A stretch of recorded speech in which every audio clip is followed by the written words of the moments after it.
Hey guys, it's your girl Alexa and I am back with another video. And today's video is really going to focus on well, I guess I'll just break it down like this. So the Lord had me study the 12 tribes from Jacob, right? And I really dove into the tribe of Simeon and the tribe of Zebulon for various reasons, just studying, and then the tribe of Levi and all that. But I really dove into the tribe of Simeon, and his symbol, the symbol of his tribe, is a gate or a sword, or sometimes it's both a gate and a sword.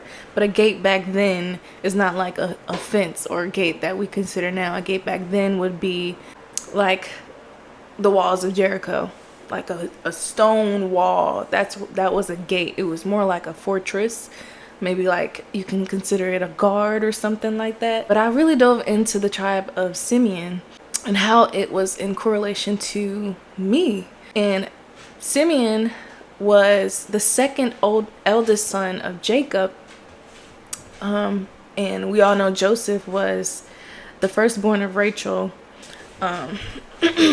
So I guess before I go into that, let me break down Jacob's 12 sons. So Jacob had 12 sons, which equate the 12 tribes of Israel.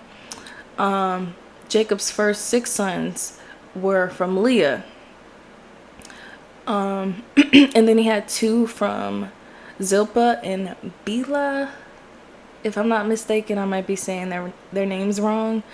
But those were his 2 concubines or servants, however you want to call them.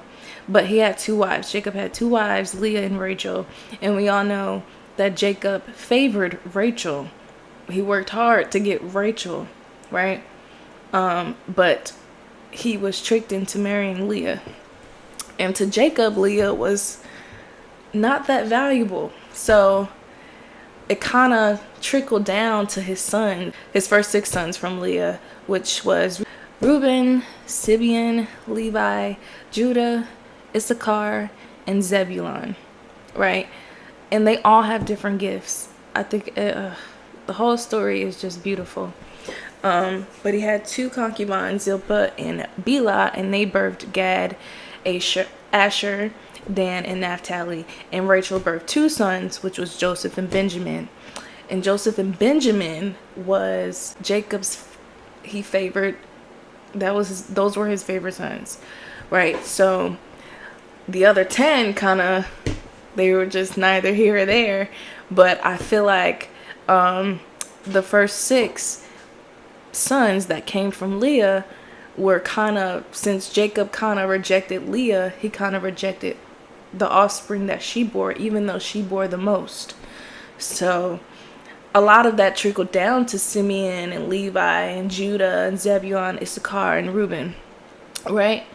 Which later I thought about it, was probably the reason why they were envious of Joseph and they sold him into slavery, even though later we all know that was for his good and it was part of God's plan. So with that being said, even though we know that it wasn't Joseph's fault that God called Joseph and God gave him this dream that he would rule over his father and all his brothers, he couldn't help that he was birthed from Jacob's favorite, wife. He couldn't help that he was favored by his father, but that's just what he was born into, and they hated him for it without a cause, right? But then I started to really study, I don't know why, but the tribe of Simeon really stood out to me because he was most known as someone who was violent, brave, but a warrior, someone who had a lot of violence, anger. Simeon, with his brother Levi, also was they were the ones who killed their sister's rapist. They set him up and killed him, right?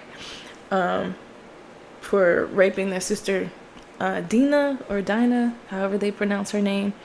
But there was also some type of beauty in that because Simeon's gift was to protect those who couldn't protect themselves, which is something that is godly. But if used in the wrong way, and used in a way where we feel like we are justified to do that, it was looked down upon. Jacob rebuked Simeon and Levi for killing the rapist, the one that raped their sister, because that causes friction between the people, or the people of their land versus the people of, it was just the whole thing. It wasn't it wasn't a wise decision on how to handle the situation. So I feel like most of Simeon's anger came from rejection from his father, right? And I feel like in some way, every single last one of us can relate to Simeon in a way, even though he was envious of his brother and took a part in selling his brother. But I feel like the rejection played a part in making who his brothers, or who they became as life went on. And I wonder how different Simeon would have been, or all of them would have been, if Jacob was just as loving to all his sons equally, and not just his favorite two sons, which was Joseph and Benjamin. How different the story would have been. So circling back to my previous word about love is really important. It changes the trajectory of things. It changed the trajectory of my life. I was going one way, but it took people that God used to love on me, to teach me, to help me in this journey with Christ, to get me on the path that I should be. And I did a lot of things wrong, and I made a lot of mistakes, but the people who chose to love despite of, the people who chose to support despite of, you really don't remember all the people who were against you. You kind of don't even think about them, but the people who were there and support despite of, you'll remember for a lifetime. It never goes away. The type of gratitude, it changes things.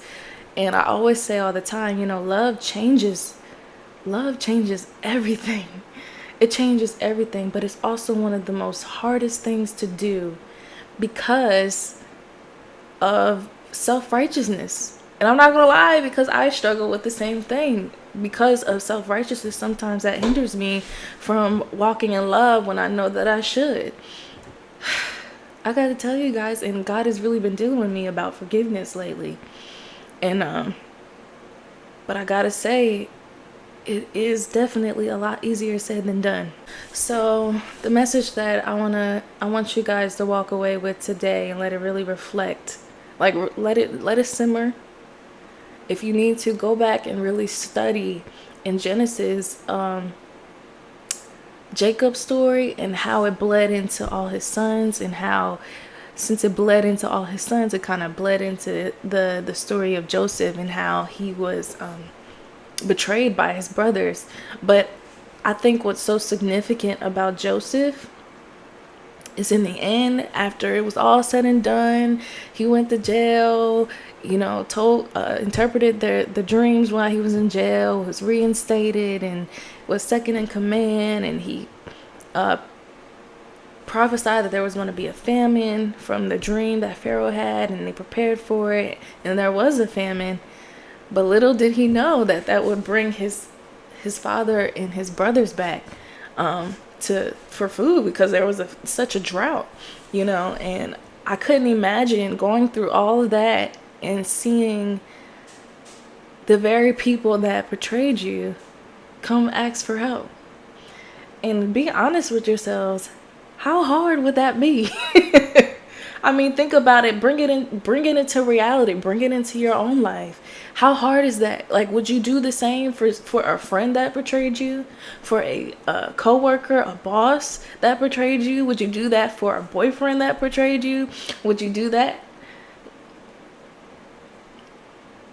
Easier said than done. Would you still walk in love in those moments? And I'm talking when it's fresh. When you see them again, it's kind of like this feeling that's just brewing, Ooh, and when you start feeling that, that's how you know you haven't truly forgave yet, and that's how you know that okay, maybe there's still some hurt and pain. Maybe I need to go to God, because I know for me, I've been going to God. And I'm like, you need to teach me how to do this, because I want to be in a way where my response is different, and I don't just let it kind of slowly harbor and slowly build to where it's full on anger, you know, and to not let it get to that point. So the past few days, the Lord has really been dealing with me about forgiveness, and I understand it's hard. But I know the only way that I'm going to really understand how to love in the way that He's calling me to love is if I ask Him to teach me how to do it. There's no way that I can try to be that type of love. I just need Him to show me how to be. Just in the same way that there's no way that I can try to be the righteousness of God. I just have to receive being the righteousness of God. There's no way that I can try to save myself. I just have to receive salvation from God. In that same way, I'm going to Him to try to receive how to love the way that He is telling me to do it. Because if I don't, I might do it in a way that's fake. And then when stuff start hitting the fan, I realize, hey, maybe I haven't really been walking in love like I thought I was. Maybe I'm not that good that I thought I was. Maybe I still do have like a lot of work to do when it comes to that topic. So that's my message today. I'm gonna leave you guys with a little homework. Go back and study the tribe of Simeon. Study the story of Jacob. Study how it was in correlation to Leah and Rachel. Study how it affected the sons. Study that. And think about love, and think about forgiveness, and think about how that will reflect in your life today and your own reality. Let's talk about it. So this was the Lex Affect. I'll be back with some more soon. I love you guys, and let's keep pushing.